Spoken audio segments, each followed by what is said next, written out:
morning, beautiful people. I hope you all are blessed and highly favored this fine Thursday morning. Over here, where I'm living, Thursdays are bin days. So, I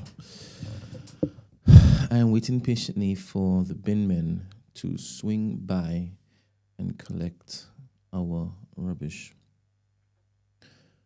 I apologize for the tardiness this morning. I have had an absolute nightmare trying to get my computer up and running. And I've been trying since 6:30 this morning. So I'm already tapped out for the day. I am already empty. My entire energy is already gone, and it is 8:27 on Thursday morning. Anyway, let me look to do a roll call. Let me see who is in the chat. Good morning, energy. He says rise and shine. Thank you. I will try and soak that in. Good morning, Corporate Prince. Mr. Ashlows, a salute to you. The man from Uncle, Eddie Carbone. Eddie, is it Eddie Carbone or Eddie Carbone? Let me know. Is it the first pronunciation or is it the second pronunciation? These are important things on Thursday morning. Good morning, DCF Mooks. Good morning, Bex. Good morning, Abimi. Good morning, TT. Good morning, Pal. Wow. Power. How are you, my brother? How is work? How is your family? Let me know.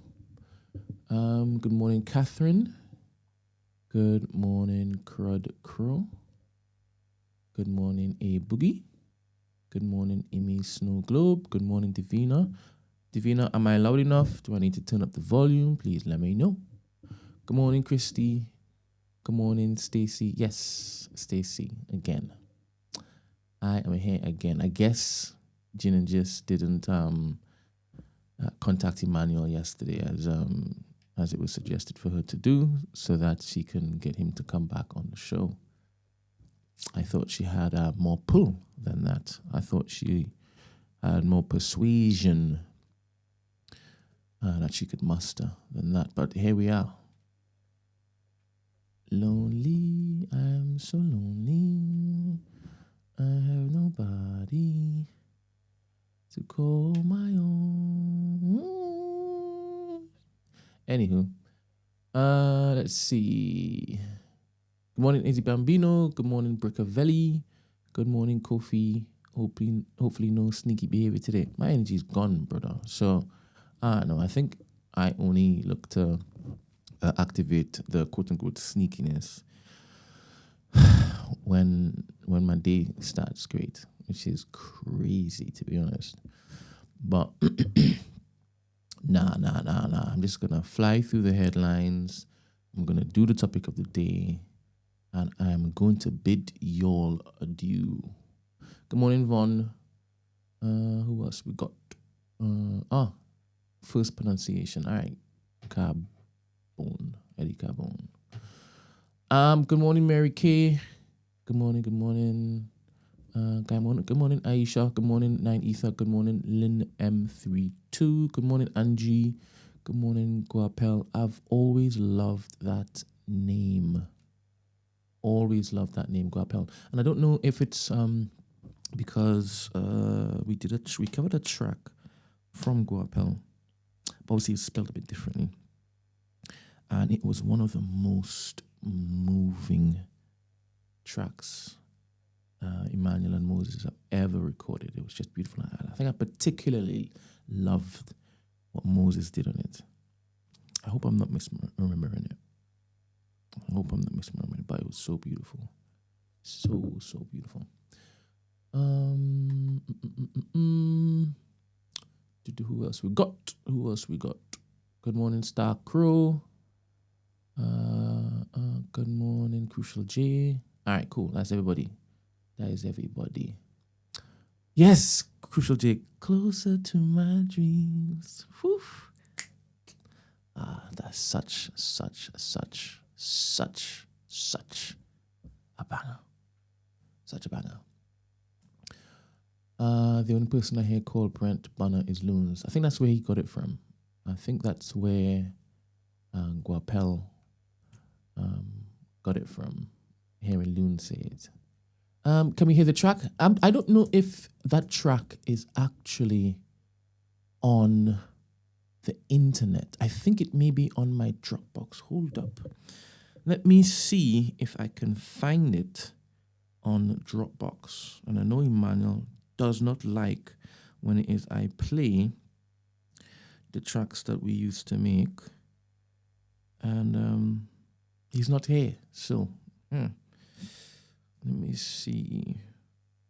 Have I got it? Let me see. Dropbox, TNB. The new black music. Let's see if I have it here.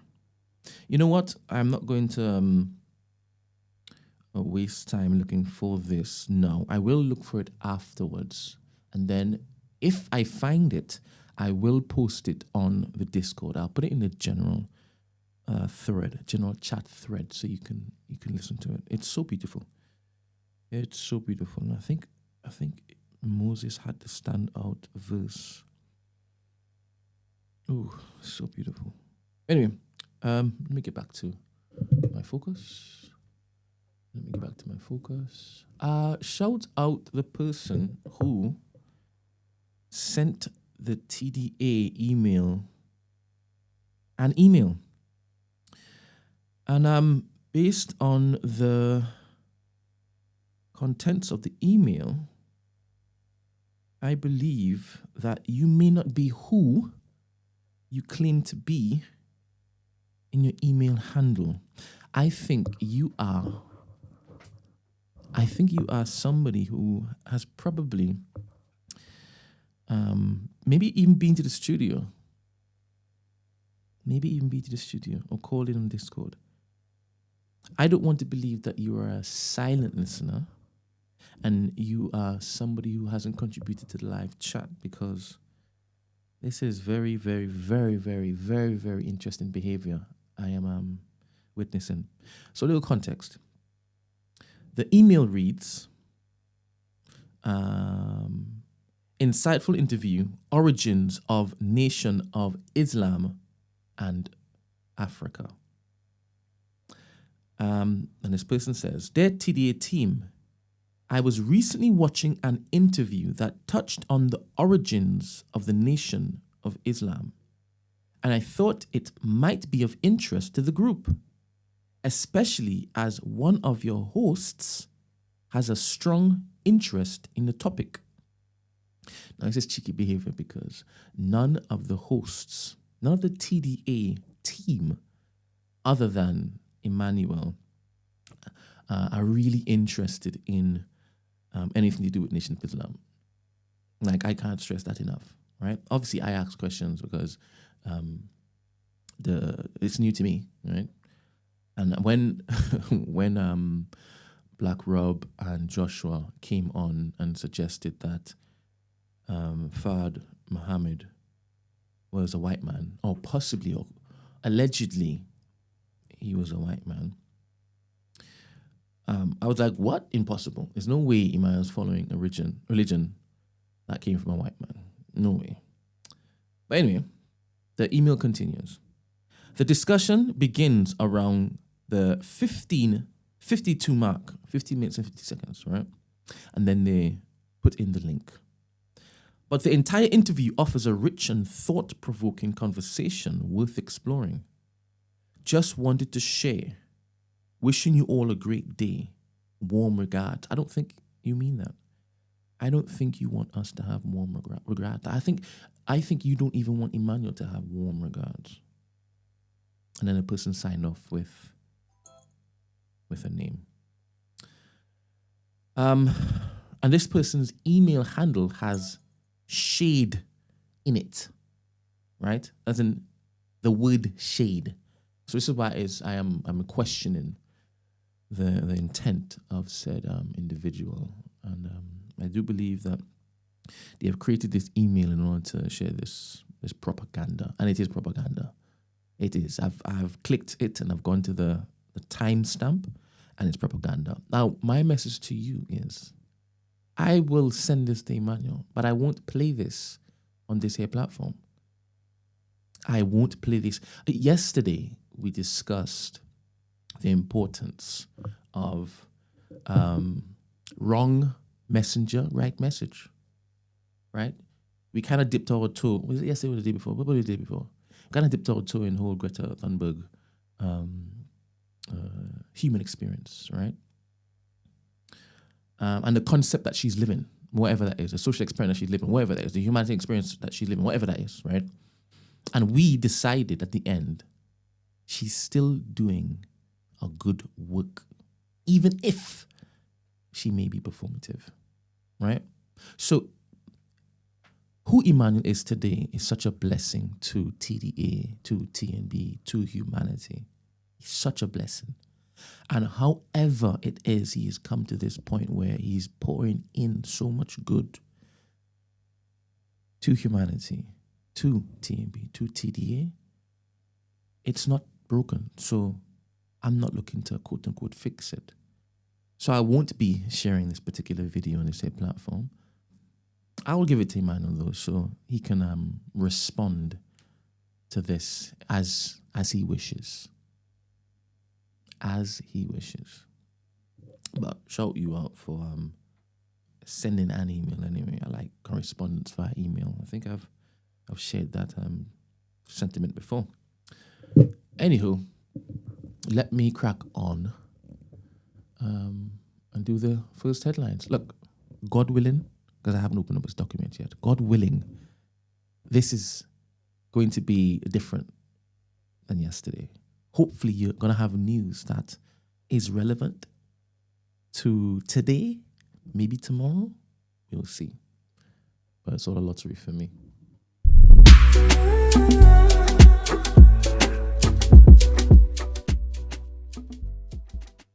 Also, happy Pride Month. Oh, look at this.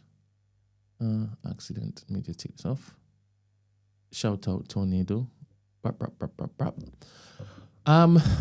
First headline, first story.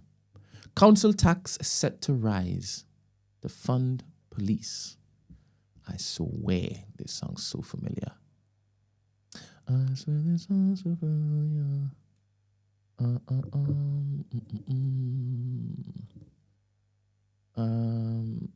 Let me see if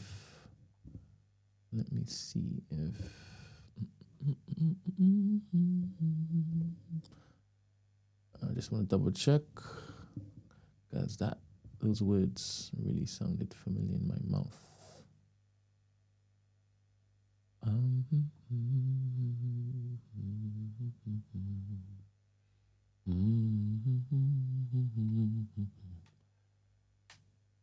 UK agrees post-Brexit deal over Gibraltar. I heard about this. Was it yesterday I heard about this? I did hear about this yesterday. Maybe that's why it sounds familiar. Anyway, let me read it. Y'all may have heard this anyway. Rachel Reeves is to cut Home Office budgets by 1.4% a year amid speculation of a looming round of council tax increases to pay for policing. Yvette Cooper's department was among the biggest losers when the Chancellor unveiled her spending review on Wednesday. The cuts to overall Home Office spending triggered fears that increases in policing budgets would have to be paid. The cuts to overall Home Office spending triggered fears that increases in policing budgets would have to be paid for by a tax raid. Sir, Sadiq Khan. When did he get knighted? Oh my gully gosh. When did he get knighted? That is crazy. Let me kick on. Sir Sadiq Khan, the Mayor of London, said he was concerned that the spending review could result in insufficient funding for the Met and fewer police officers. The Chancellor pledged a 29 billion boost to the NHS to reduce waiting lists and modernize services. That sounds so weird as a sentence. Billions of pounds were handed to regional infrastructure projects and for social housing, while it was confirmed that defence spending would increase by 11 billion.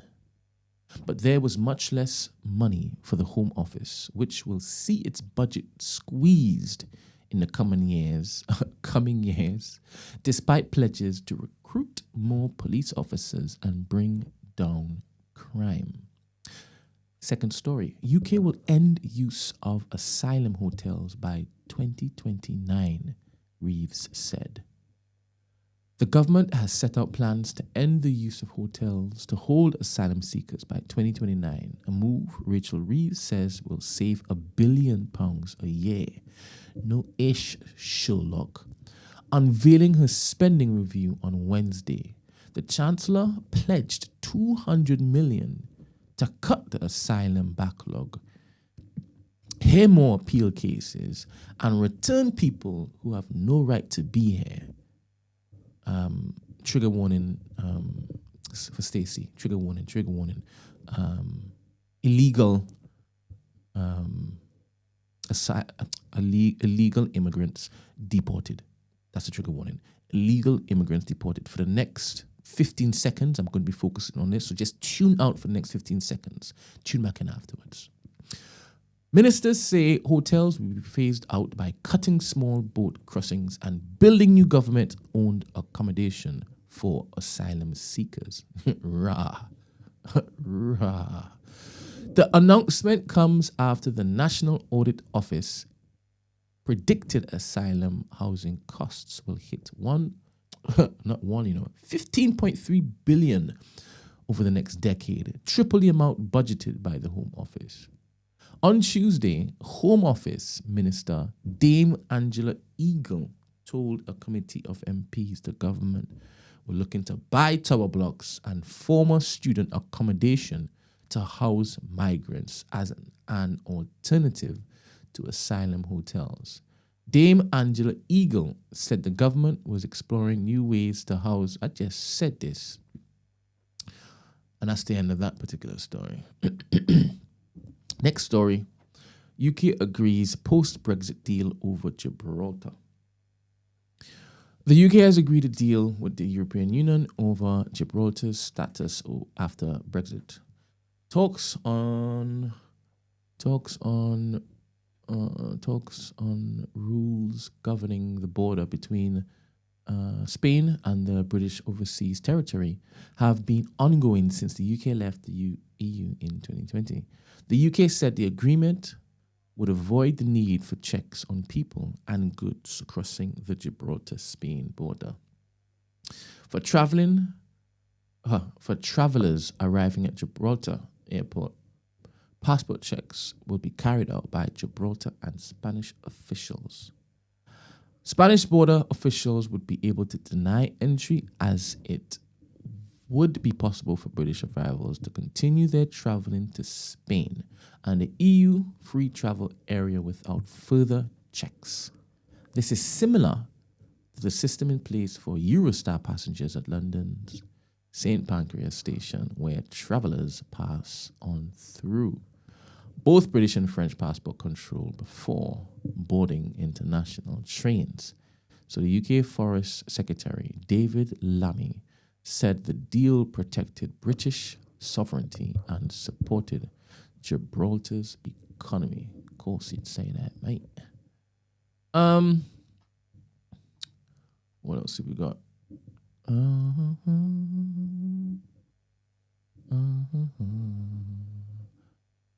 Hey, what did Divina say? Fill me in. What did Divina say? My phone got wet and is malfunctioning. Wonder what your wet phone said. So let's jump into topic of the day.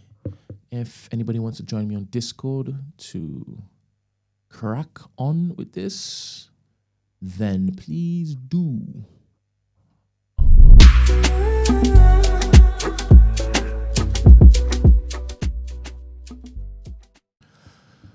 All right, so it may look like we have some pasa for the topic of the day. Emmanuel says, don't get triggered by messenger. Focus on the words. Interesting.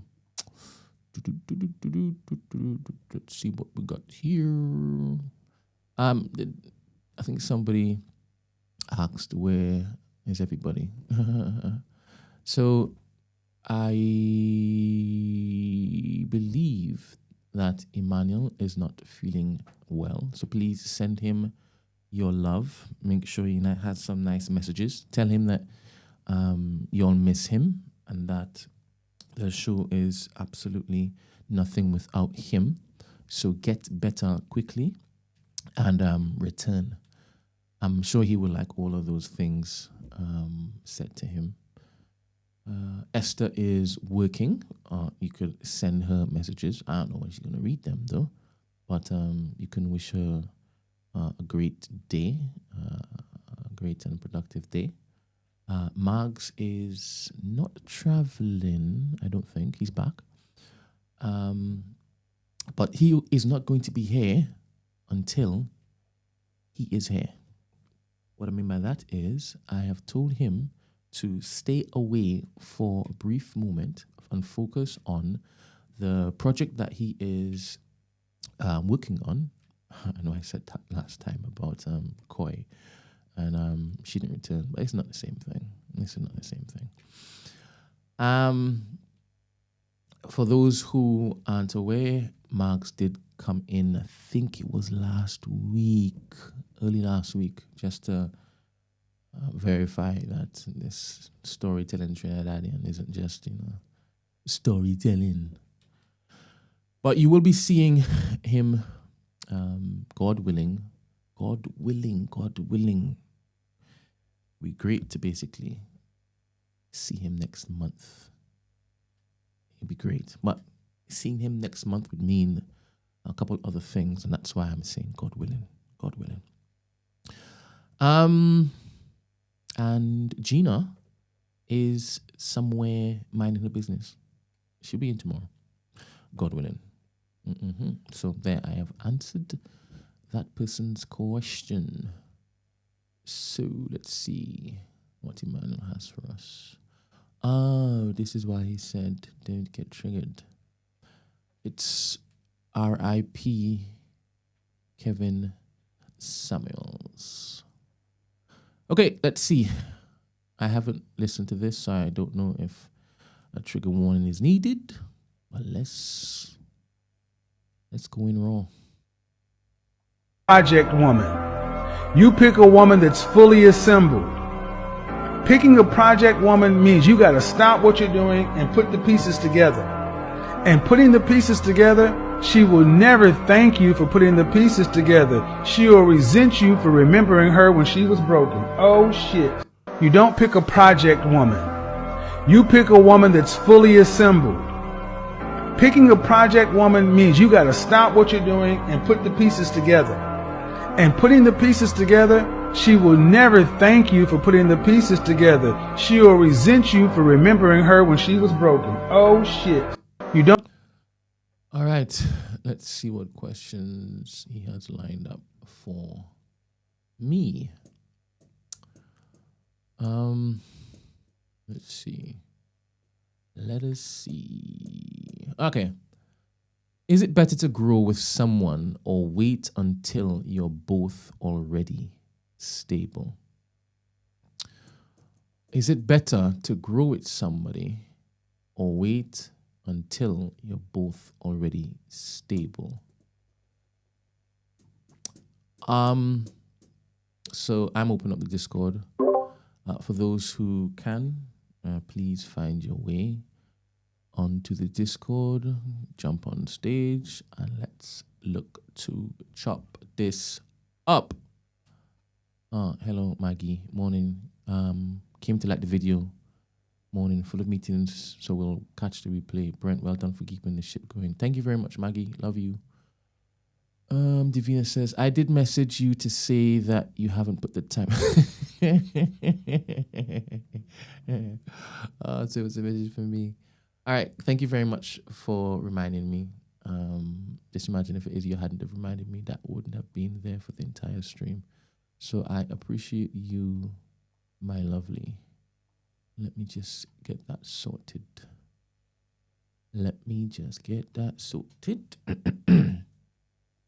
Today is the 12th of June, and let's put this up.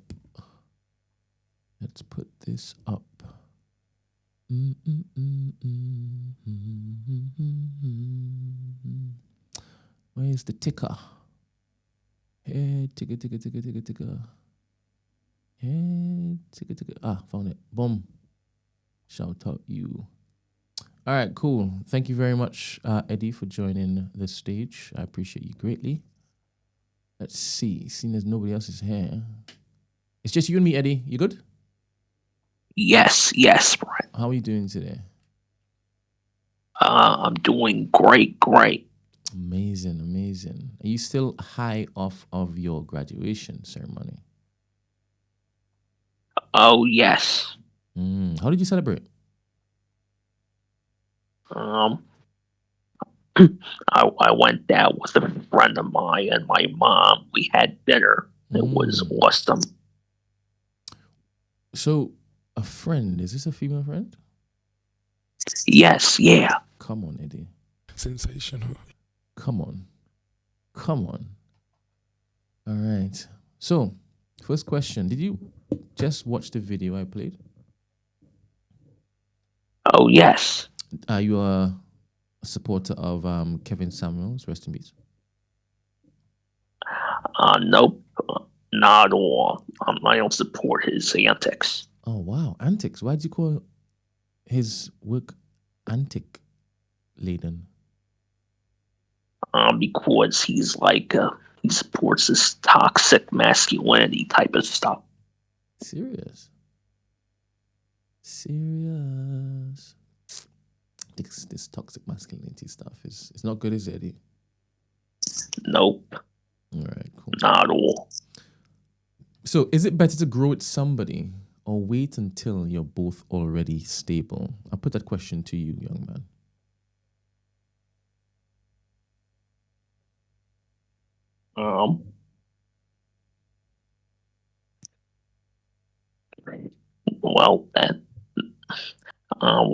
That should be. Is that what Kevin Samuels was implying?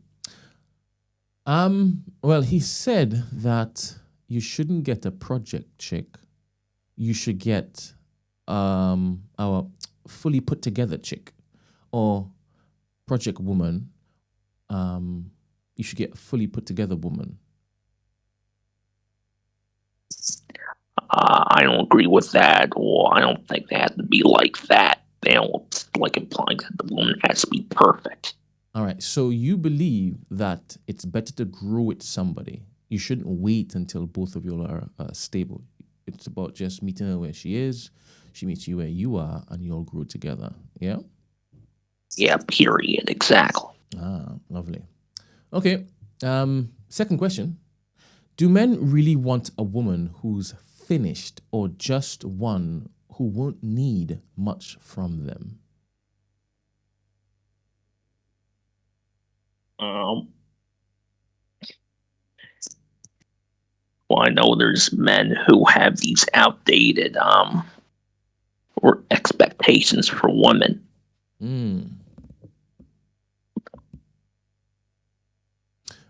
Okay, that's the full stop.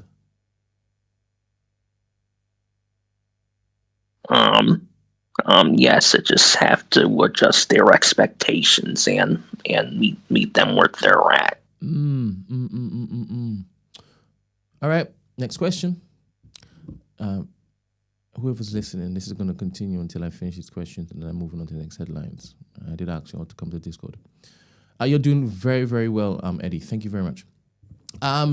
Is it fair to expect your partner to help you heal, or should you come already whole? These are same questions. Just asked differently. Don't bother with that one, Eddie. Okay. Have you ever been someone's project or tried to fix someone yourself? So when was your last relationship, Eddie? I'm going off script for a second. I actually have not had a relationship like that. No, not like this. When was your last relationship, full stop?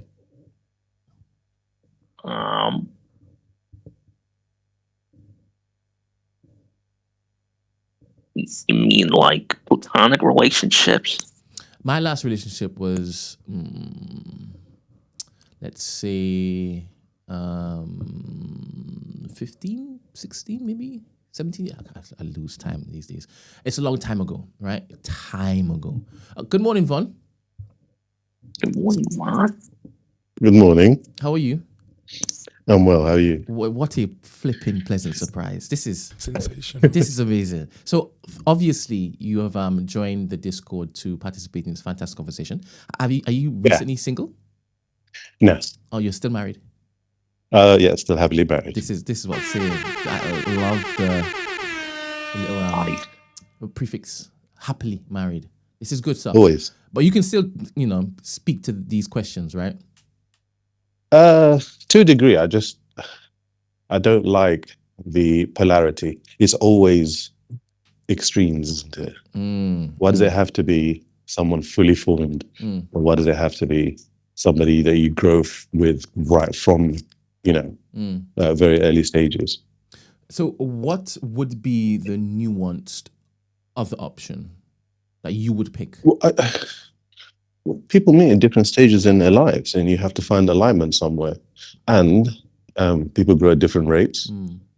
And if you meet somebody who's fully formed, you're also balancing the fact that they could be set in their ways and not as flexible. There's something I heard once, which is really true. Men meet women hoping they never change, and they do. Sorry, yes, and they do. And women meet men hoping they would change, and they don't.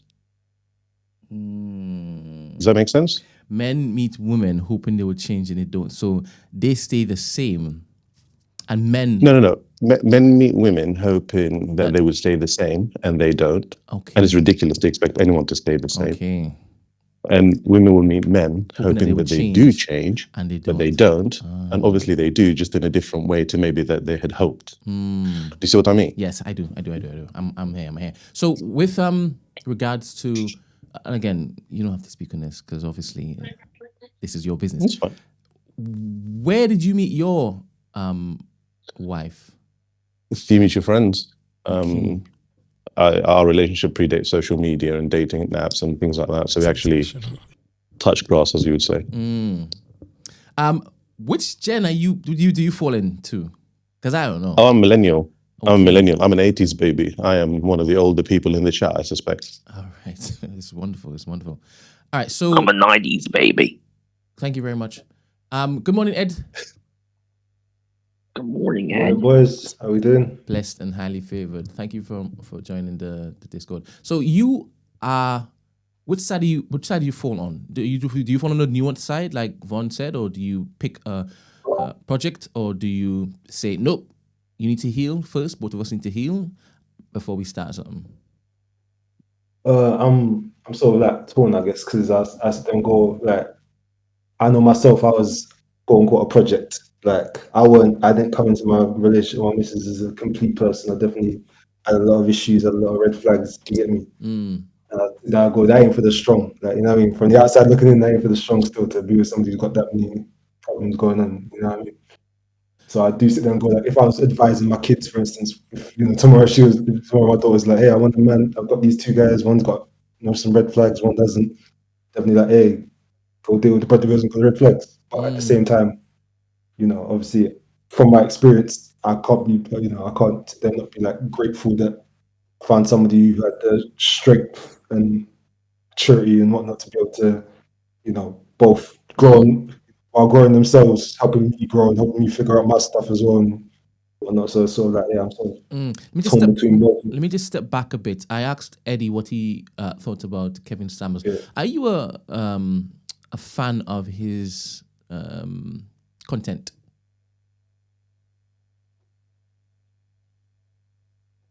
Oh, me? Yes.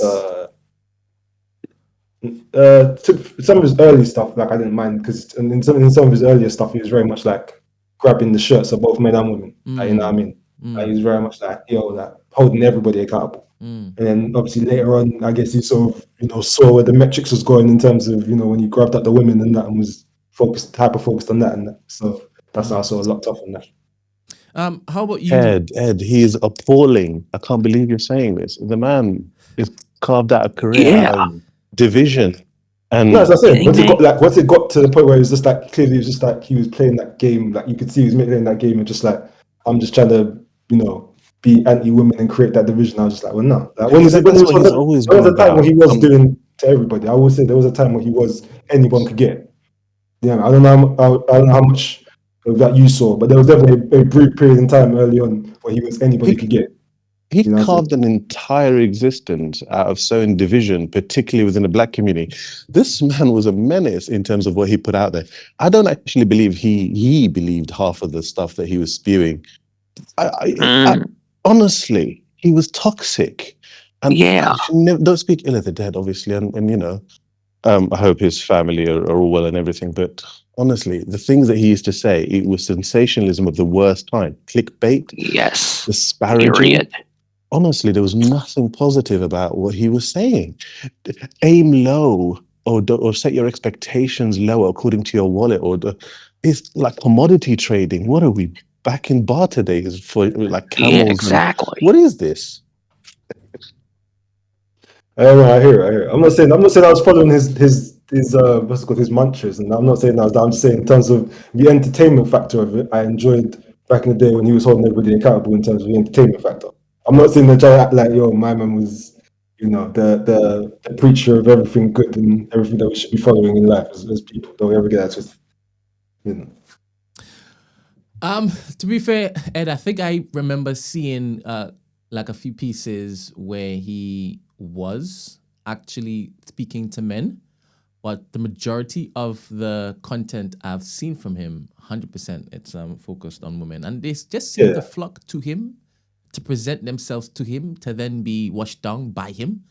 Which is so interesting. Yeah. Why do you think that is, Von? So why do I think that women flock to him to then get a washing down? I think perhaps because they're offered an alternative view from the close circles who might always feather their egos. It's a difficult one to say. It's more to do with the psychology and the profile of the typical listener. I didn't listen to his stuff. I just caught the sound bites, and when I did listen at length, it was disgusting. I couldn't actually tune in for too long. I wonder. Well, with these things, it's always funny to me. It's like that Lauryn Hill song, that doo wop. Yeah. To me, that's like perfect analogy of where people are, irrespective of race. Be careful of this. Be careful of that. Meet someone in the middle, and you'll be fine. So you never had any problems, basically, meeting your love. There wasn't a turbulent run up to your takeoff. Of course there was. I'm just like anyone else. I've learned from bad experience. I've learned from good experience. And when I met my wife, I knew I was making the right decision. It's like anything in life, isn't it? How did you know? When did you just know that this was the one? There is something to say about dating with intention. We were 27 at the time. I think it was first date when I explained to her exactly what I'm after, i.e., marriage, kids, my religious beliefs, my family traditions, and that's what I want. And it set her back. But she eventually saw that actually Whoa. I was an open book. Brute force. I basically had nothing to hide, and I wasn't at a stage where I am just dating to see if we're a match. At 27, I had a career path. I knew what I wanted, and I just went for it. So with her, there was no point leading her down, representing myself or misrepresenting myself. This is who I am. This is what I want. And she was on board, so it's perfect. So you said when it is that you made your intentions clear, you said you want marriage, you want kids, you want your religion to be respected and also your culture. And you said she was taken aback. What do you mean? Well, it's quite heavy for a first date conversation. Ooh, it was on the first date. Come on. Yeah, this was first date. This was right. It was literally, this is who I am. This is what I'm about. This is where I come from. This is what I believe in. I think there's something special. We've met in a few occasions, and I think it can be something special. If you're on the same page, let's proceed and see how we go. If not, then happy to, continue a friendship and so on and so forth. Now, permit me permission to pry a little, Von. Yeah, please do. All right. So I have this theory that your wife isn't black for some reason. And I don't know where I got it from. Oh, you got it from me. She's Southeast Asian. So did I get it correct? Oh my gosh. Yeah. Right, no, I've never hidden it. Also, you've shared it with us? Yeah. This is amazing. This is wonderful. All right, so you said you met via friends, and you said that you was very intentful with your approach. You told her this, that, and X. She was taken aback because you were so upfront with it, right? I'm guessing she hadn't experienced men being so clear about what their intentions were for her or with her before. Was she Muslim? No, she converted. Okay. Do you know why she converted? She wasn't particularly religious, and the more she learned about it, she felt inclined. So I supported it. Okay, and I don't know much about how women kind of interact with the mosque going and whatnot, but does she observe all of the practices of the faith? Yeah, she does. Beautiful. So y'all are equally yoked at this point, yes? I believe so. All right. Now, the type of things that y'all kind of argued about early days, because I'm guessing it's ironed out now. What were those things?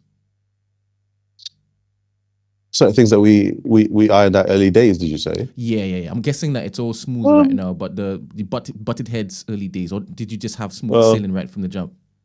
No, it's never smooth sailing. You have your ups and downs. You have your good days and your bad days. You individually go through things and you collectively go through things.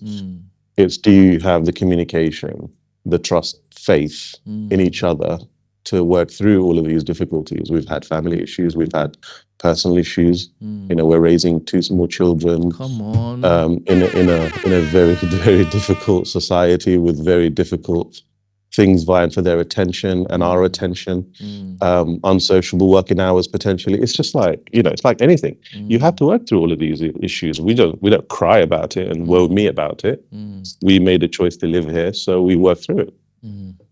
Amazing. The only thing I will say is that we are fortunate because, like I said, the social media and the dating scene that we come from and where we connected it is away from all of what's happening now.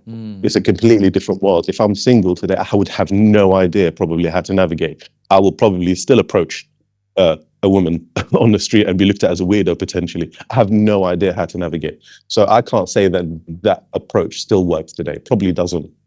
So I'm not oblivious to that. Do you think it's changed so much that you can't make the same approach and not feel weird? Again, maybe if I go to a particular event or a particular age group, it's okay. Yeah. But try to assimilate to today's zeitgeist, I would find challenging. Fair. This question here, I'd like you to respond to. Is it fair to expect your partner to help you heal, or should you come already whole? So the first part is what I want you to respond to. Is it fair to expect your partner to help you heal? Whoa, that's wide. It just depends on the type of trauma we're talking about. Some things, yes, they can. But if you have fundamental trauma that inhibit your ability to be in a committed and relationship, then maybe you're not ready for it. And it's unfair probably to burden someone with it. So it's about understanding the context. Like I said, all of the stuff is in the gray. It's never that black and white, is it? Right? There's always shades of, there's family trauma, for example, that they might be able to help you through, but then there's sometimes relationship trauma that subconsciously you could be inflicting on them and expecting them to help you through, which is wholly unfair on them, I would say. It all depends. And then there's degrees within each, for example. I think I agree. Ed said that he came to the table with trauma. Did you come to the table with any trauma, Vaughn? Because you seem like your intentful approach would suggest that you were quite put together for that particular first date, right? Like, you didn't come murky. You came very, very clear, right? However, are there things that you can say that you didn't have all the way right when it is you presented yourself to her? She's probably more qualified to answer that than me, but yeah, I think so. I think I probably came on too strong. Maybe I was a bit too forceful at the beginning in putting it all out on the first date. Maybe you kind of dole out the crazy in manageable doses.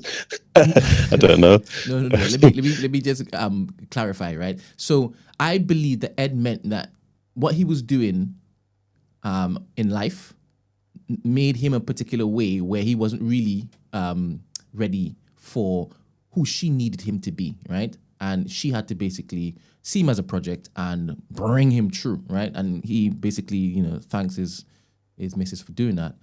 Did you come to the table with pieces broken that you were aware of? In a different way. I didn't come from, I don't know, this isn't to suggest you did, Ed, but I wasn't doing anything nefarious. I wasn't living a life on the edge or anything like that. I came from a stable family. I came from a first-generation family, which obviously has a lot of impact in the way I conduct myself and carry myself. There's a quarter of my life that started in a completely different place. So I don't have the same reference points in terms of childhood as many of my peers who were born and grew up here. So I have a slightly different outlook, I would say. So I had different challenges, I suppose. You said quarter of your life, it didn't start here. Where did it start? North Africa. Okay.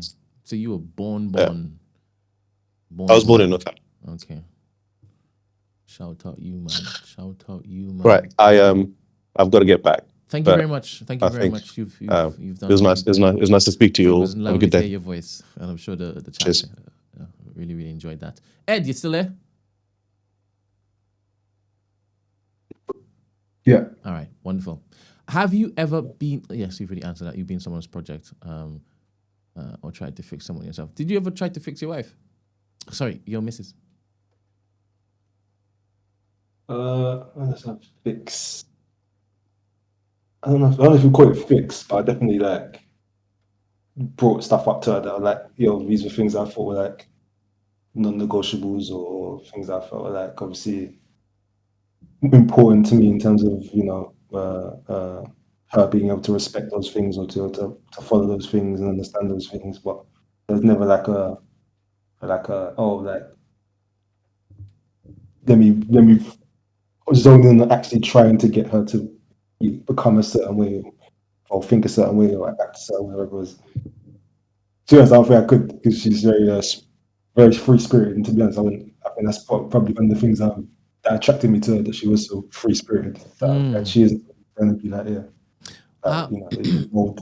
Is it okay to ask you what your non-negotiables were, and if that had changed? I think early on I probably said that my non-negotiable was just probably that silly stuff like going out, certain stuff, dumb stuff like that. Whereas it's like, or who she could be around or whatever. Just just the dumb stuff that that most young men probably think at that time is like it's super important to them, And then sort of as I got older, obviously sort of the childish things sort of got left behind, and it's sort of like more just became about just being able to understand that even though I'd grown and improved and bettered myself, that I sort of always, in that kind of put, I was always sort of still going to be somebody who is probably going to be quite flawed throughout my life, regardless. Just because I think that's just a theme with me, But I sort of just being able to understand that, like if we are going to do it, like not in a bad way, just sort of like, if it comes to a point where you feel like you can't handle this, like go, like I'm not. It was sort of it's a weird negotiable, I guess, but it was a thing of I don't want her to be one of those people who stayed if it got to a point where it's just like, yo, I'm here just because, you know what I mean? Like it's like, you're just here because you think that you can fix me or whatever it is. That was something I didn't want. Like I was something I was like, because I've dated girls with that obviously have seen that I was, that I had issues with it and sort of think, oh yeah, like, oh, I'm eventually gonna fix him. I'm gonna fix him. And just like, are you staying because you like me, or are you staying because you want to fix me? You know what I'm saying? So it's just like that was something I was like, because I was like, we had lots of conversations about that, where I was like, you need to be in this because you want to be. You can't be in this just because you're now like, oh, I'm a year into this project, or I'm 2 years into this project. I need to now see it through. It's like, no, if it's not working, it's not working. But yeah, that's stuff like that. Yeah. What motivated you to want to better yourself? I don't know if it's like one specific thing. I think it's like an accumulation of years of stuff where it's just like, as in whilst in the relationship, right? When it is that you met her, you had these non-negotiables and and whatnot. She saw you as a project, as it is that you intimated. So was it years that you were this way until, okay, now I have to basically do better? Yeah, it wasn't from Jump Street that she came into my life and I was like, oh yeah, let me improve myself. No, definitely like that. So she definitely like proper weathered the storm. Yeah, it's definitely like one of those, like everybody, when you come into a relationship, you present the way you want them to think of you, like anything, that sort of honeymoon period. You present your best self, and then eventually that, you can't keep up the charade anymore, and obviously, the real you starts to come out, and it's all that. Especially because my age at the time, I wasn't, thinking, like I'm like early 20s, late teens, whatever, and just so like, like it's hard to really, at that point for me at least, it was hard for me to really like look at myself like growing and better and becoming better, because I didn't think I could really. It was just sort of like, this is who I am, like this is me. I'm just sort of owning it and just accepting it. It was only sort of when I sort of started seeing, not just in my relationship, but just in relationships with other people and in just my life in general, just sort of how it was sort of spiraling out a bit. It was sort of like, okay, maybe I can't be this way forever. Maybe I shouldn't be this way forever. Maybe I do need to do something. But, I did sort of, try to find myself again through my faith, and try to find myself again through just, like trying to get out of the dumb stuff I was doing and just like, but there was still, other things that were just like, that I weren't addressing, that she sort of brought to the table. Was like, hey, like you need to address these. And I think when she sort of brought these things to my attention and really like shined the mirror in my face, that was like, okay, yeah, so it's not just the physical side of things where I need to like change. It's like, oh, I actually need to change emotionally, and I do actually need to put in the work, and and obviously, figuring that stuff out on my own, and some other help as well. But mainly obviously on my own. Can't hold that. Okay. Wow. Eddie. Oh, hey. Um, question for you. Yeah. Do you need for a woman to be fully finished, or would you just take her as she is? I would just take her as she is. Is there a reason as to why it is that you would choose a project as opposed to a finished article? Um, well, me personally, the woman doesn't have to be completely perfect.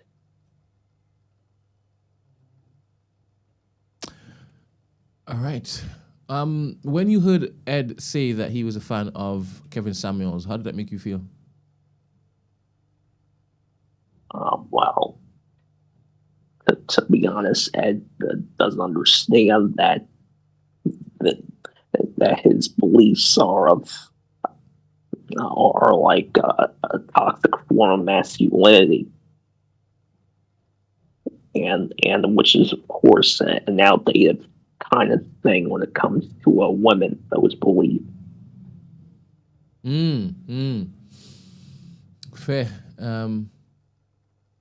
Are you a religious man, Eddie?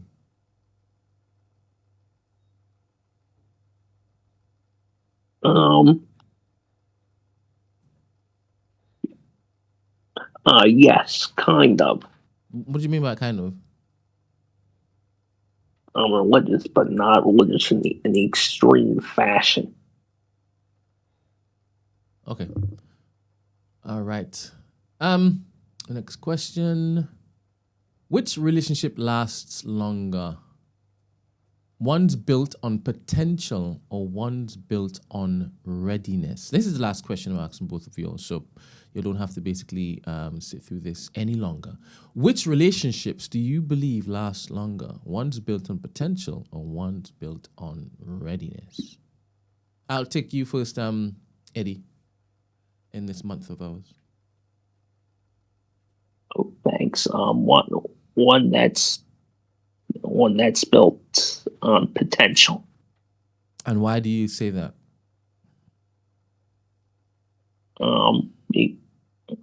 Because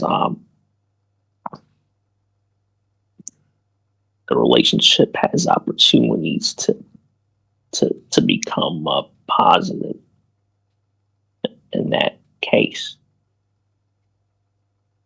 Did you say love positive? I like that phrase. So the opposite would be love negative, right?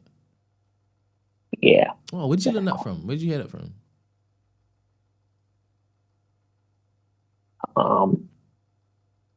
Well. To me, it's just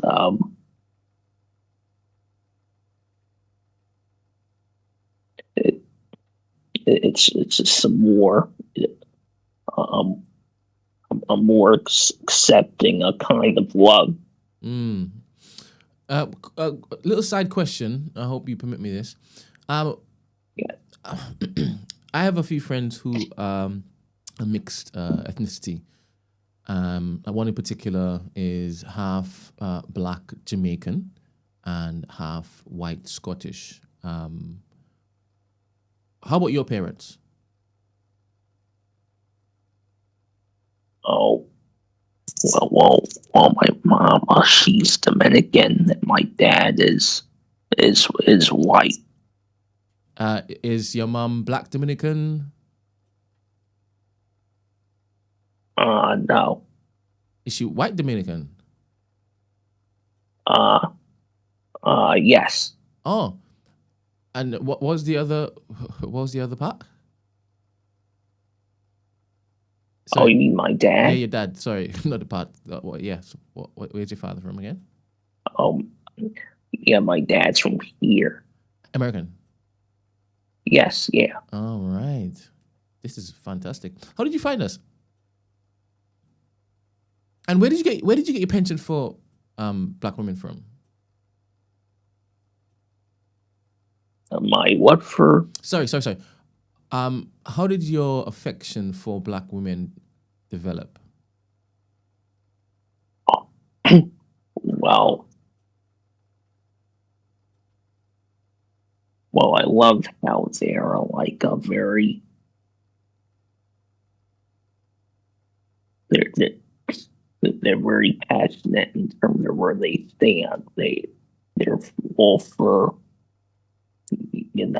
all for their their right. Especially their stances against white supremacy and things like that. I love that you basically just said you love them because they're right. I love that. I'm gonna sign off with just that. Like every day, I'm gonna say I love black women because they're right. Ed, did I ask you the last question? Did I ask you the last question? Which relationship lasts longer? Yeah, I didn't. Yeah. Which relationship do you think lasts longer? The ones built on potential or the ones built on readiness? Don't know if either fully can. Thank you for pointing that out. Yeah, I do think in terms of those who like are like what you want to call it, ready made, yeah, whatever that means. You know, I think the issue that comes with like when any sort of dramatic changes do come, like any sort of dramatic growth does need to happen. I don't know if those couples are like ready for that. I'm saying, from what I've seen from the outside looking in, again, it's back what I spoke about the other day with marriage. Like people sort of think, oh, like the day we get married is the day everything is like we've won and we're done now. Like, and they don't realize that things are going to continue to change and whatever. And you're sort of just like, oh, you think everything's all good. It's like, no, that some people not ready for like the changes that come with that. And equally with obviously relationships, where it's like potential and that as they don't go, there's obviously the risk of the whole like helper versus helped, and there's the whole like obviously it's naturally there's always a chance that especially if a quote unquote helper is obviously gonna eventually have the burnout or the disappointment of like, oh this just didn't work out. This isn't being what I wanted it to be. And you outgrowing that person. I think you gotta find that like sweet spot where you're like, yes, you're compatible in the present in terms of your values and all that stuff. But you have to also be focused on being able to like grow and understand that there's going to be a lot of growth as time goes on, and that accept each other and accept that there's going to be changes and you're going to have to grow. Like, was it someone not said to me that? No, not said to me. I think I heard a quote somewhere. Just like someone's like, grow with somebody, not for them. You know what I mean,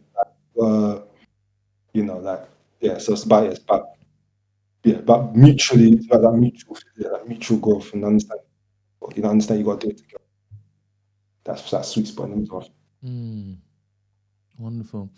Good morning, Stacey. How are you doing, my lovely? Hey, Stacey.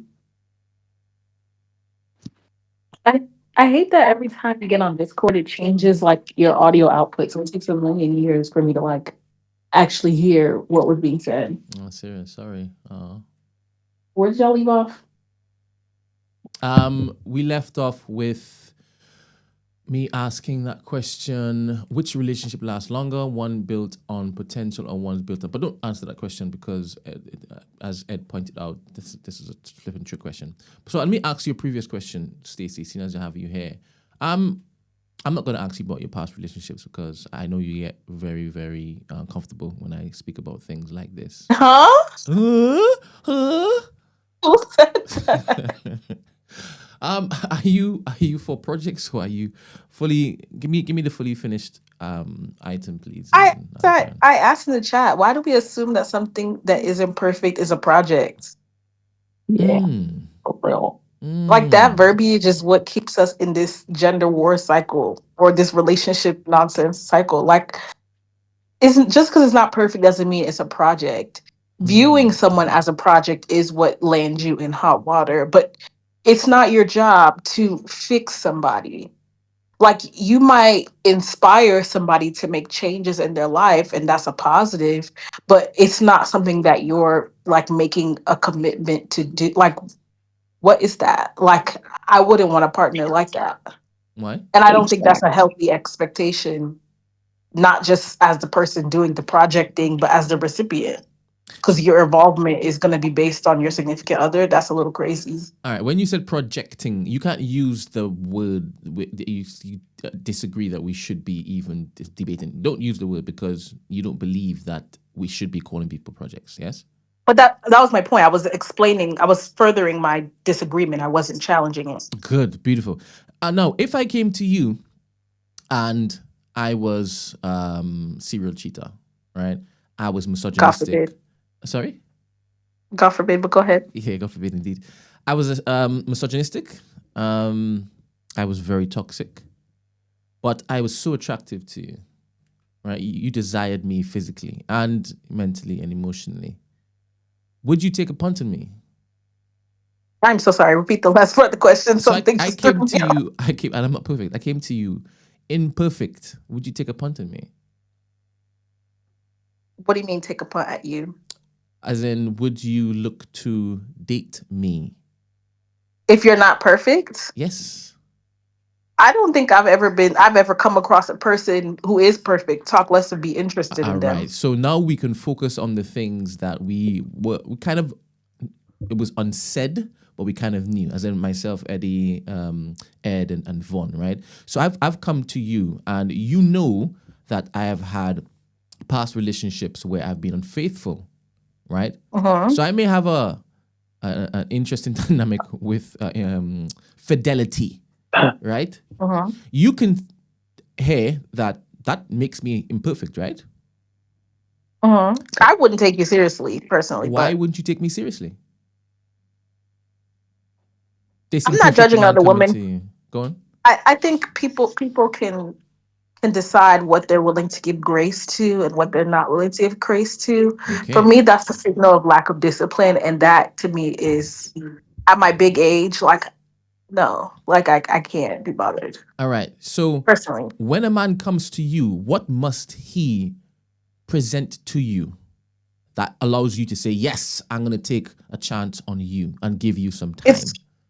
it's hard to say, and I think that again, that's another reason why these conversations kind of go ebb and flow. We have a new variation of it in a different font every Mm-hmm. week. Mm-hmm. People think that it's static. Like I think it's more women. That's a lie. Men do it too, but it's not Yeah. static. I've always been someone who said that, like, this is gonna sound so cliche. Let me not get into the pick me ism, but like, I don't have a type. Never have. I don't see that being a thing in the future. Um, I think that what makes me interested in someone is very unique to them. Like, you can't, there are things that obviously I expect an adult to have. I wouldn't make it oh, my significant other must have this when they approach me. Like, as an adult, I expect you to have decent finances. I expect you to, at minimum meet me where I'm at in terms of, I don't even want to say education, but like frame of mind, priorities. Interest would be nice, but sometimes juxtaposition and interest could be complementary. Like those things are things that you are not exclusive to romantic relationships. I almost feel like that's a friend platonic expectation too. But I think it's not clear and cut what somebody should come to the table with that's gonna attract you. It's individual. Does that make sense? Yes. You're making sense to me. It's very, very clear. Can you date or find attractive and emotionally unstable man? God forbid. Yeah. I'm hot. Nothing is impossible, and I think I'm as I get older, I'm starting to come to terms with that more and more. Ooh, People so have flaws. you may give time to a project. No, it's not that I will give time to a project. I think that people naturally have flaws. I might be interested in you for different reasons, like, but Mm-hmm. I come to find out that you being kind of emotionally unstable is your flaw. That could make or Mm. break depending on other things. I'm not Mm. saying I'm gonna fall in love with the potential of you getting yourself together, but depending on where I'm at in Mm. my life, that might be one of the things that we have to grow. Beautiful. To like, I'm not gonna. There are gonna be things that someone else sees in me that's like, oh, so you need to work on that. We have to Stacey, be. you are Yes. preaching. You're preaching. You're basically saying the man can come to you with stuff still to work on, and dependent on if it is that you find you like other things about him, you would kind of say, all right, cool, I'll give you time to work on that. It's not that I'm giving you time because it's not a time limit thing, but like notice that I'm also not viewing it as a project. No, I didn't use the word project. I'm just I'm talking around. No, I'm not I using know the word you're not. I project. know, but I'm just saying like I'm trying to bring the point full circle. Like it's not my job to fix it in you. I would hope that the things that you need to work on, regardless of how I feel about them, are things that you grow to work on. Same with me. My growth and involvement cannot be dependent on a man. A lot of women do that. I'm not one of them, but people do it, men and women. I don't think that's healthy. And I don't think that's evolving, honestly. I think that's part of the performance antics that comes with relationships sometimes. That's not sustainable. What was the longest relationship you've been in? I've never been in a relationship. Why is that scary? No, my finger slipped. I meant to say. Be so for real. I meant to say sensational. Sorry. Sensational is crazy. It's right next to each other. It's right in my finger honestly slipped. So, you've never had experience at all? In a relationship, no. Oh, all right. Fair. I think there are plenty of reasons that go into that, but so you say we don't have to unpack that. you say 100%. You say that you don't have a type at all. Wow. Of course, I knew the unqualified comments were going to come. Y'all are crazy. Mind them, Stace. Yeah. Stace, focus on me. Just look at me. No, I'm not minding Look them. at I me. just knew. I just Stace, think look that at me. that perspective is Look funny. at me. Concentrate on me. God damn it. Do you do this on a date? Do you just have your eyes wandering, looking at everybody else's business other than the business you should be minding? Repeat the first part of the question. I didn't hear. Do you do that on a date? Look at everybody else's business other than the business you should be minding, which is in front of you. Funny enough, I don't date. Awkward. You don't date? No. Oh, sorry. Brent. Wrong one. Don't even. Wrong one. It slipped again. To tell me, why don't you date this, Stacey? I don't know. It just that's never been a thing that's come up in my life. I feel like I was one of those African kids who, like, your parents very much outlined what you should be focused on, and I overstood the assignment to the point where I had to kind of look up and be like, oh, wait a minute. Like, I definitely did not pour into this particular aspect of my life. And I think now I'm at the point where, like, okay, you've done the school thing, you've gotten your degree, you've gotten your career, you've earned your money, you've done the other milestones. Like, now it's kind of like, all right, girl. You ready? Yeah. The next milestone is kind of marriage, and that kind of requires the relationships. next So milestone is marriage. Yeah. So from doing all that, you're jumping into marriage? that's the next goal. Clearly, there's sub steps to that. Exactly. What you've seen as you don't have a type. What Being accused of not being a great woman, Lord have mercy. Wait, what are you talking about? Are you focusing on me or you? I'm reading the chat as you're God damn speaking. it. There you go again. Not focusing on the business you should be minding. Oh, it's something else, really. This is not news. We've had a similar conversation about me before. No, we have new members in this chat. So welcome. pretend as though they're over every single conversation we've had. Awkward. Yvette says, Brent, in the clip, I think he was thinking more along the lines of a woman with their own money, no children, right body type, etc. as the finished article. He's wrong. What are your views on Kevin Samuels, Stacey? I think that Kevin Samuels, he's one of those people that Stacey, Stacey, are you multitasking right now? Why? I'm a friend. Stacey! Don't piss me off.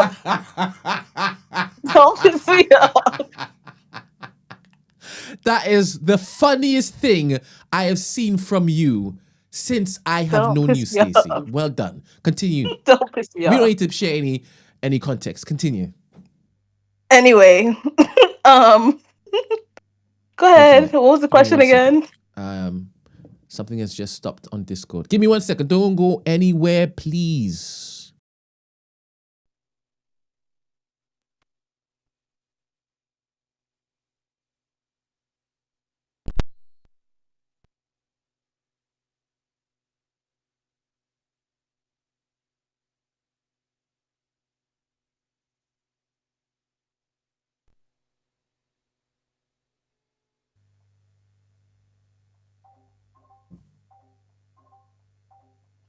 Let's see. Sound. All right, am I back? Yeah. All right. Thank you very much for waiting patiently. All right. So I interrupted you. You were saying? Hold on. What was the question again? Ed, what question did I ask her? Oh, you're talking about Kevin Samuels. Yes, what your views are on Kevin Samuels. Thank you very much. Oh, I think Kevin Samuels. What is going on here? Please, the chat needs to be canceled. My views on Kevin Samuels. I think Kevin Samuels a lot of times had valid points. He's just wrong messenger because his focus was malicious, or the way he went about it was malicious. Yeah. All right, cool. Ed has just shared a video of Will Smith, and he's currently in London, isn't he? I saw him on DJ AG yesterday. Let me just play this thing that Ed has just shared.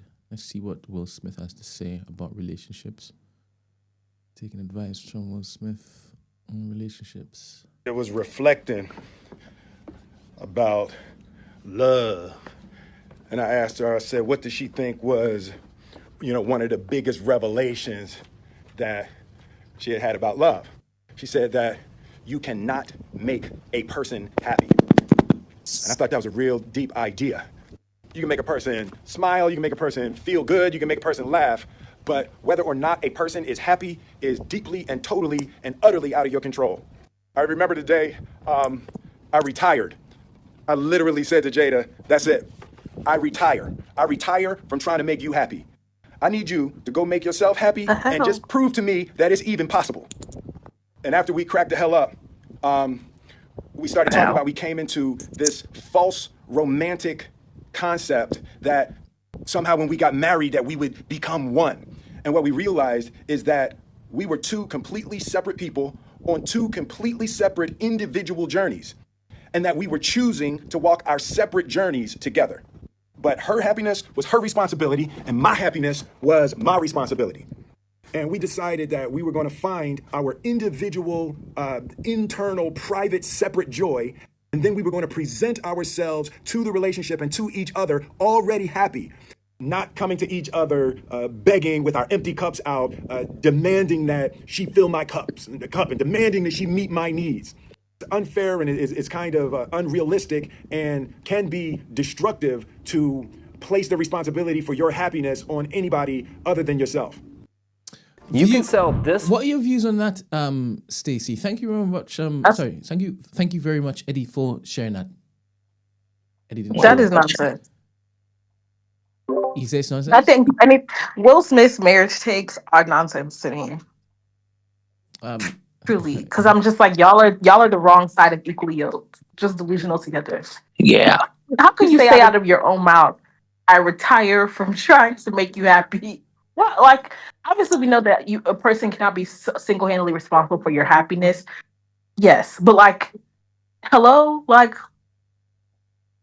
So, do you understand what he was saying? Because I don't think he was saying don't try to make an effort to make the other happy. Yeah, I know.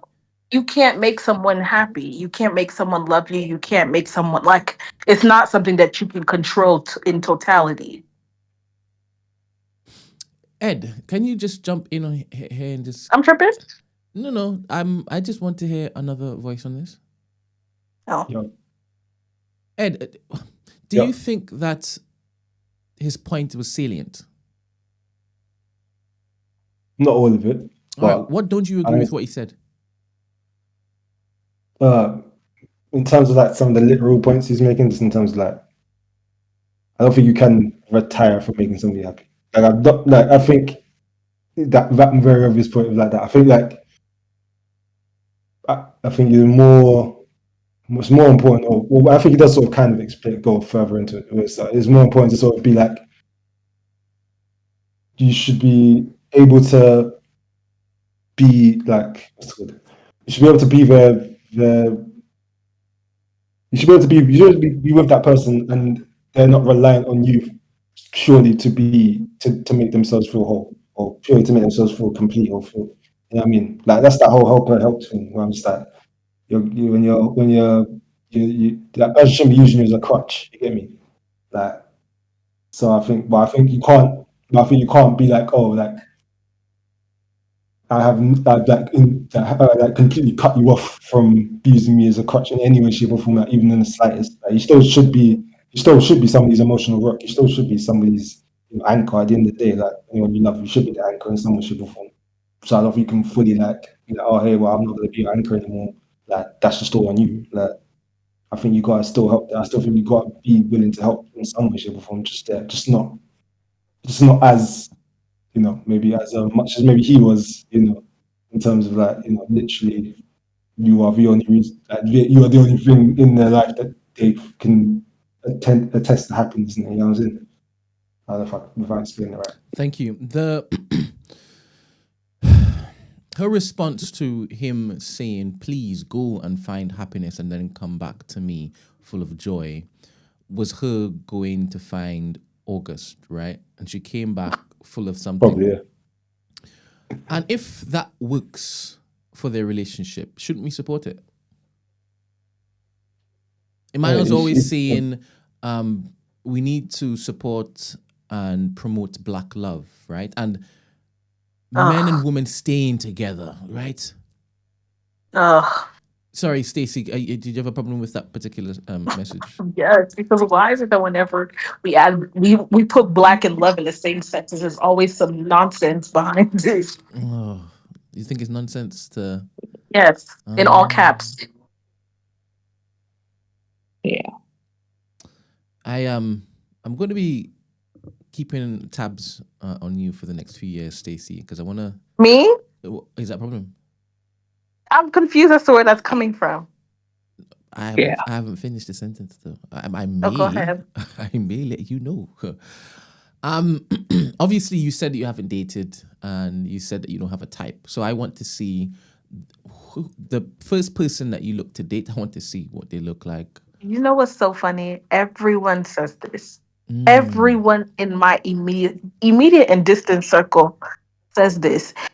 I don't know what the big deal is. I feel like it's low-key a little dehumanizing because what you trying to say? Like, I feel like dating for me should be just as normal as everybody else. I just haven't done it. I actually, I'm coming from the point where I think you are attracted to Black men, but you're telling me anything could go. Eddie could be up for grabs. No, don't piss me off. I don't do white men. No offense, Eddie, but wait. So I respect that. No, you don't. So you you do have a type then. You definitely have a type. Yeah. When it comes to race, yes. Almost so that wasn't clear at the beginning, to be honest. Honestly, it's specific to African men, but wait. What? You're just rejecting West Indian men? Yes, I said African men. But I'm a displaced African. What's wrong with you? That's fine. That's your ministry, but not mine. That's your ministry. I'm finding out a whole lot about you today, Stace. Is that right to call you Stace? I have to. No, yeah. It's not my preferred nickname, but that's what I'm running with. No, I'm lying. I'm just joking. Okay. No, it's fine. You get Stacey. What's your preferred nickname? I don't have one. Oh, you don't even have one? All right. No. All these firsts, man. All these firsts. Oh, the way I'm being violated in this chat. So why don't you like Jamaican men? It's not that I don't like Caribbean men. I said Jamaican. But you said men from the West Indies previously, and I want to make sure that I'm clarifying. You're just grouping all of us. You're grouping all of us into precisely. The same. All right, talk to me. Okay, before I answer your question, I really do think it's important for me to clarify some things because I don't like how when I said today, baby girl, you have the floor. The stage is yours. Ain't nobody listening to Eddie. Okay, not too much on Eddie, please. You everyone see how she's sticking up for you, Eddie? That's the beginnings of something special. Hold on to please that. Please don't do this. Hold on to that. When I stop calling and I block PDA. Go. Just go. Anyway, I don't think it should be shocking. I think there's a lot to be said about eldest daughters who are African and were basically preached to about how important, over preached to about how important your education, your career, what your financial goals were, and not to the same magnitude as like the building blocks to building a family, and like when it's appropriate to start making sure that you're doing the things to make sure that that's something, sooner than later.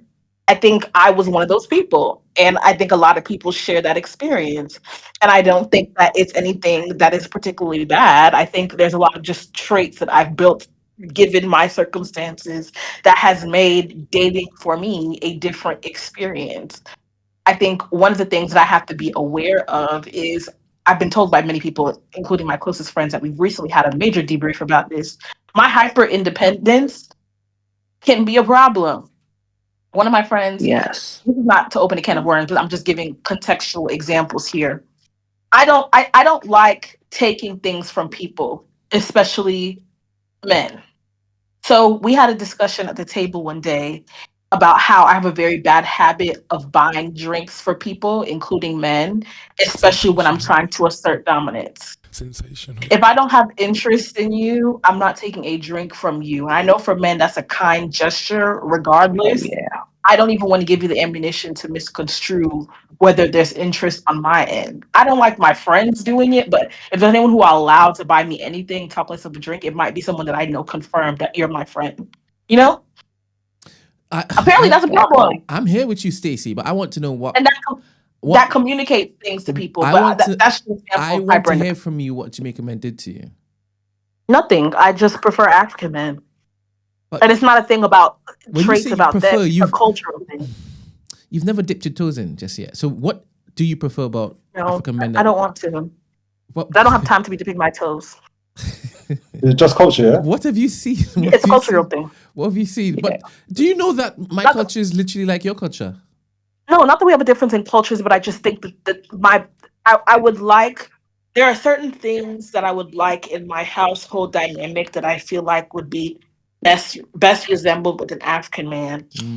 I don't think that it's anything that we have different per se that's making me say, look down on another, person from somewhere else. No, I just think there's something that I would like to replicate in terms of cultural similarities that I feel like African in general is as wide as I'm willing to go.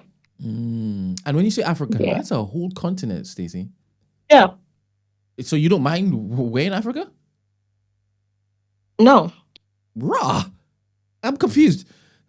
So you can't find the qualities that you find in any African man in a West Indian man? Because you mean very specific. Why are you so hung up on this comparison? Yeah. But what I could understand somebody saying, I only want a Nigerian man. And in that particular bucket, it needs to be Igbo or Yoruba. I understand that because of the cultural connection. But you've said African. The whole continent. I've also said in and the past you said that I'm West Indian. Kenyan man, and I'm Kenyan, so this is so interesting. There's a reason for that. It's really not interesting. Very interesting. I feel like I've said this. Izzy just clocked. Literally, I've said in the past that I don't particularly care for Kenyan men, and I'm Kenyan myself. So you've removed Kenyan men from the mix. So African minus Kenyan. Yeah, for sure. And is there a reason for that? Is it the behavior? Oh, I could write a book. Ooh. All right. Now, I like your hyper independence. This whole idea that I take you out and you basically pay for the meal, buy the drink. No, I'm not doing that. Put my chair out. That's look not what after I me. You can make a very good sugar mummy. That's what you're line up. You're not lining up. You said you wanted to could never be assert dominance. No. Don't want the soft left, man. No, you don't want a man for the soft left, no. It's not asserting dominance in my relationship. God forbid. I'm saying I realize that maybe it could be an American thing. I don't know. People are transactional. So I have this thing in my head that I don't believe that when people are willing to give things, it doesn't come at some type of cost. And the cost could be minimal. It could be them just trying to make clear an interest or like open the door to exploring a potential interest. But if I have no interest in you, I don't want to take from you. I like so that. To make this less awkward, how about I just buy the drinks because I have money? Money is not an issue for me. put my card down, sign the check, and when it's time for you to pay, it's kind of like, oh well, that's been done already. Like apparently that is hyper independence to a fault. Like I want to make it clear that if I'm interested in someone, I don't want it to be. I feel like it's very common for women to operate from a place of need, and I don't want my interest in someone to come from the fact that I need them. Like I love this. For me, relationships are more bro. about companionship first before we get into the partnership aspect. Like Yeah. it's easy in a world of transactional things for that to get lost. So that's just my frame of reference. But I'm learning how that can communicate very different things. Do you buy drinks for men? No, not on Have some you here. Let bought- me buy you a drink. Have you bought a drink for a man before? Remember, For Chase friend, don't yeah. approach. Sorry, Chase Ed. don't Sorry, approach. Ed. Have you bought a drink for a man before? Ed? No, I bought a drink for a man Not, before. not you. Stacy. Stacy, have you bought a drink for a man before? Yeah, for friends. Have you bought a drink for a man before? Yeah. Don't add anything else to it, please. Thank you very much. My next question is, what did you want from him? Nothing. All right. You see how that works? No, that's not. You're comparing apples and oranges. Yeah. Both fruit, different things. Explain. The people that I've bought drinks for, like on some friendly shit, we were friends, and we were probably exchanging rounds. Have you received a My drink first from a male feel bad friend friend. before? Yeah, Oh, so you do accept drinks from men? I said that.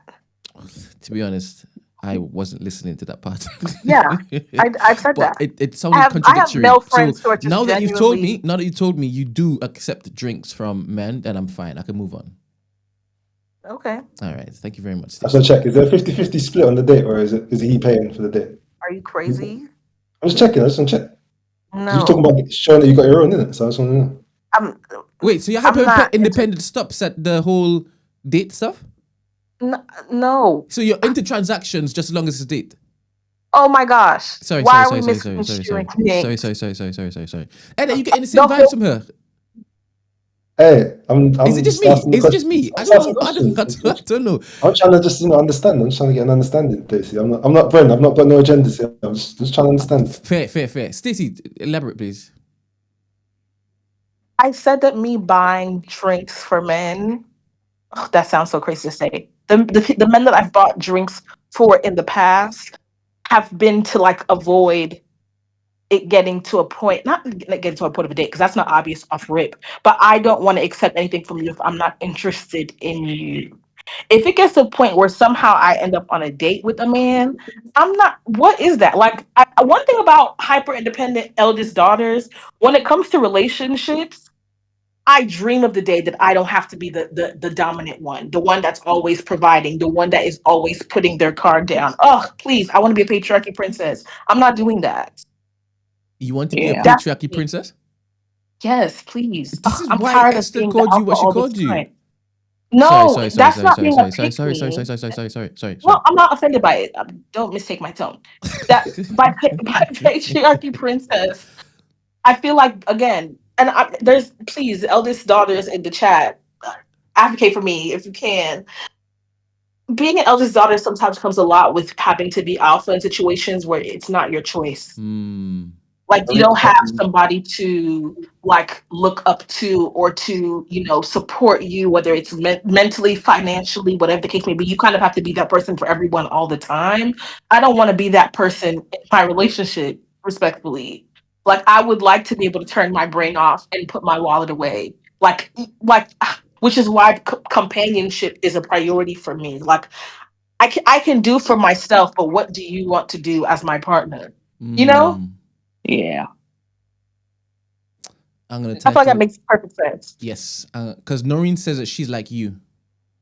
Yeah, men have told me I'm intimidating for sure. For sure, I get that, not a lot, but I've been told by very close male friends that part, and like if they were to be, because we've played with the idea of like if you were to be tasked with like pairing me with somebody, what would be your reaction? And they were like, honestly, I can't lie, I would be shaking.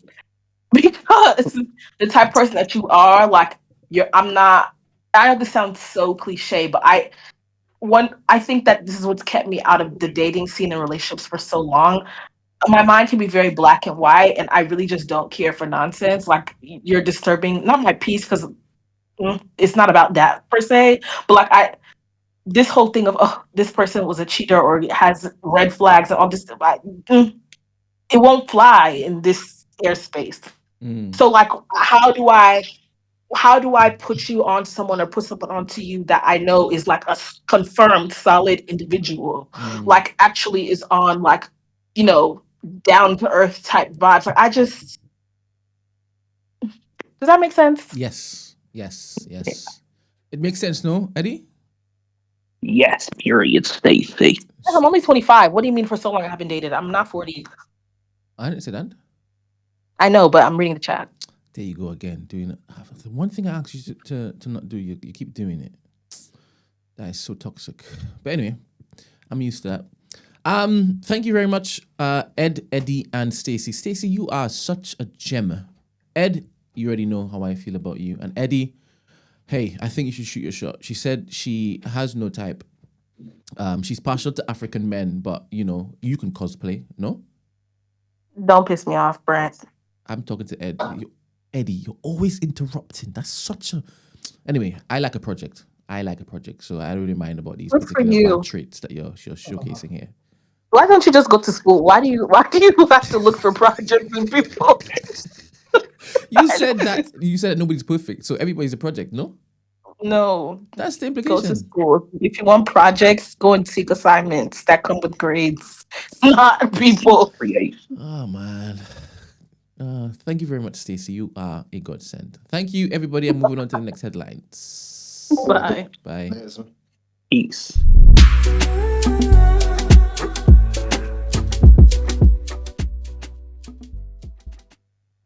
All right.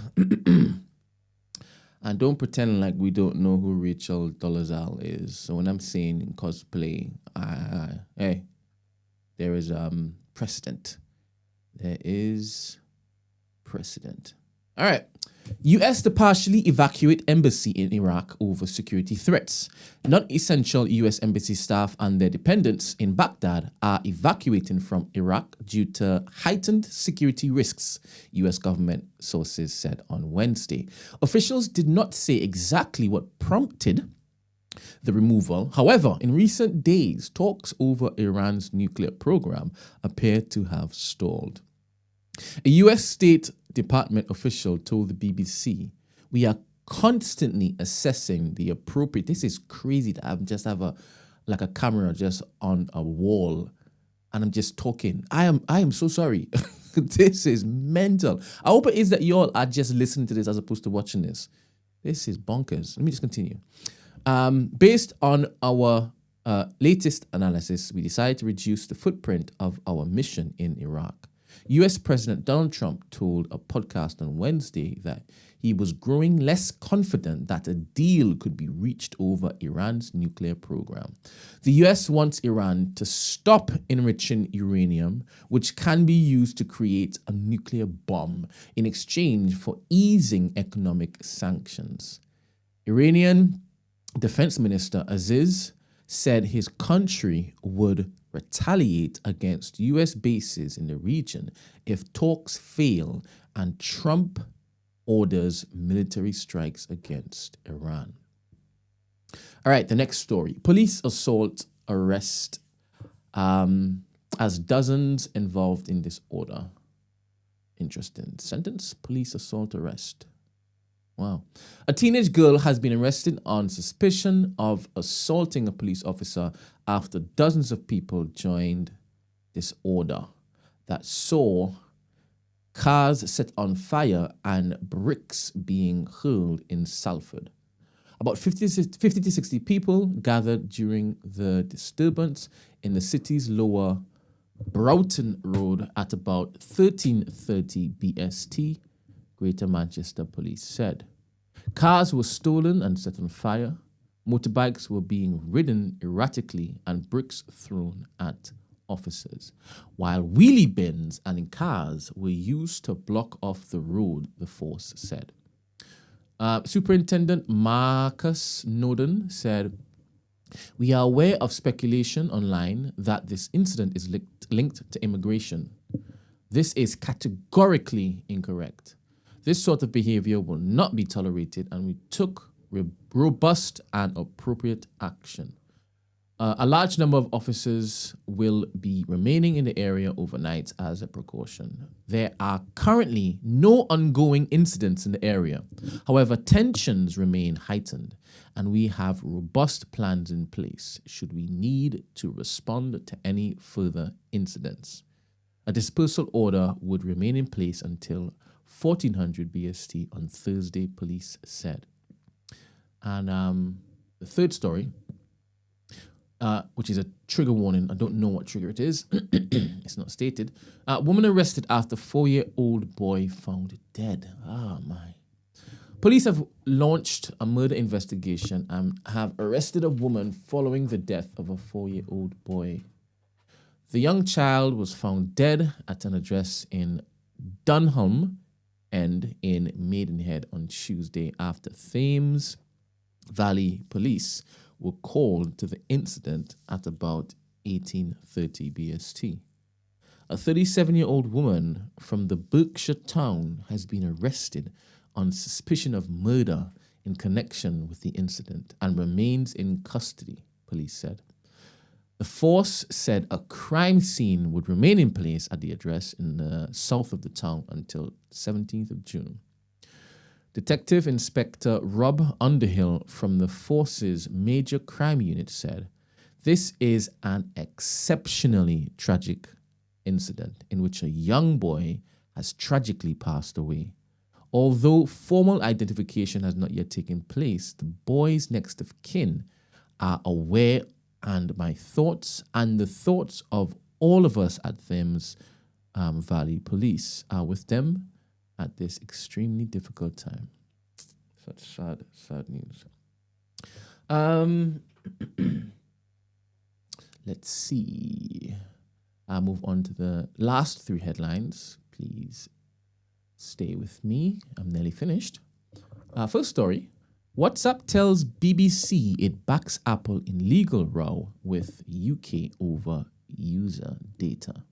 WhatsApp has told the BBC it is supporting fellow tech giant Apple in its legal fight against the UK Home Office over the privacy of its users' data.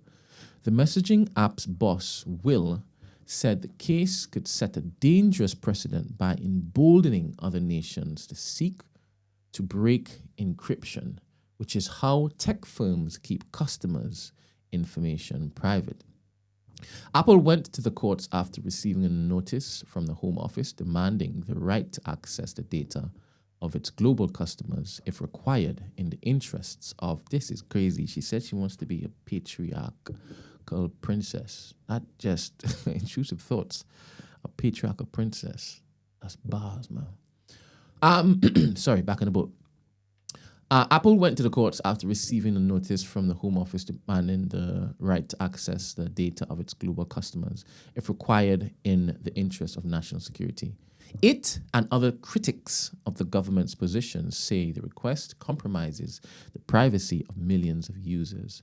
But more broadly, the UK has a long-standing position of protecting our citizens from the very worst crimes, such as child sex abuse and terrorism, at the same time as protecting people's privacy, it said in a statement.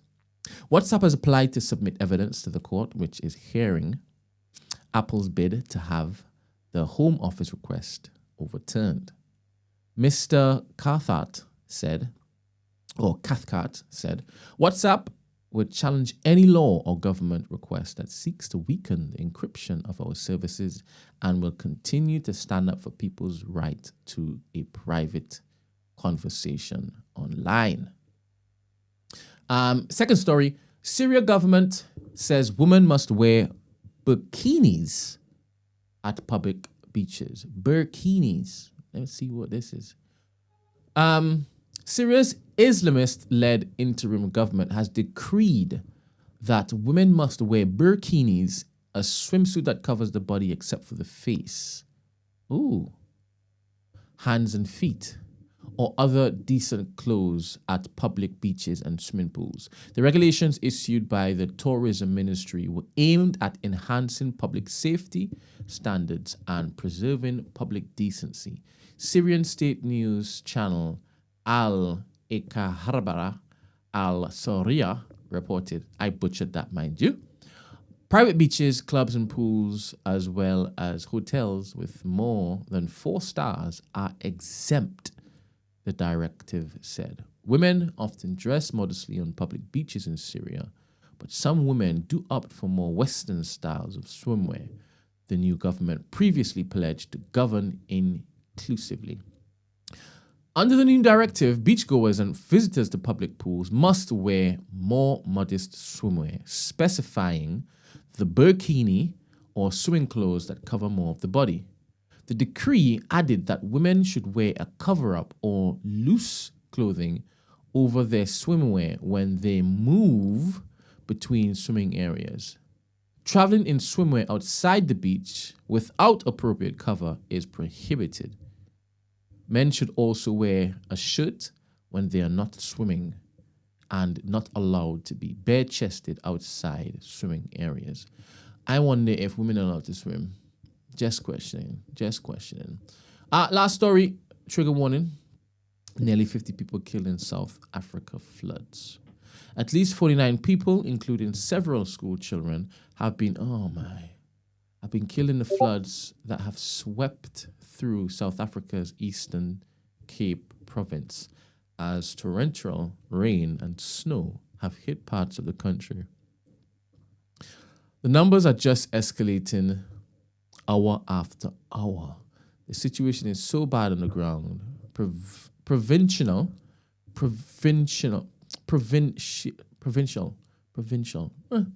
Premier Oscar Mabuyan said, among the bodies recovered are those of 4 children, a driver and a conductor who were on a bus that was carried away in the flood waters as it was crossing a bridge in the town of on Tuesday morning. Mabwani said rescue efforts were continuing to find 4 more children who had been in the vehicle that has since been found on a riverbank with no one inside. The heavy snow, rains, and gale force winds have also left nearly 500,000 homes without electricity since Tuesday. And state-owned power provider Eskom says efforts are being made to restore connections.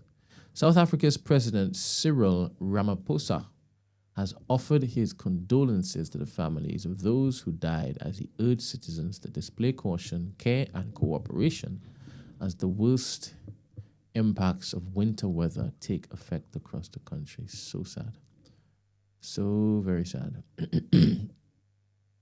In football news, Portugal wins the National League final. We've done this. We've done all that. All right, cool. I think I am at the end. Although we come to the end of the road. All right, cool. Let me press this card and wrap it up.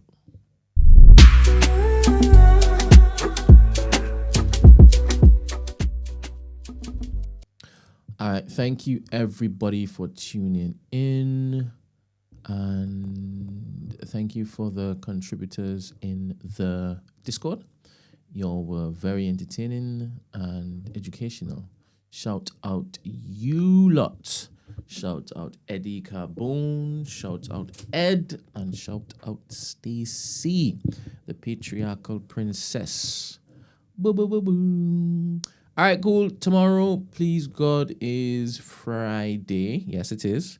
So we should have more people in the studio. I wish you all a fantastic Thursday. I don't know if anybody caught the orange or red moon yesterday, but apparently you were supposed to send some manifestations up and it was supposed to be granted. Apparently, this is what I hear, right? So, yes, I hope you'll have a fantastic day and do good things, think good things, and drink water. Later. Peace.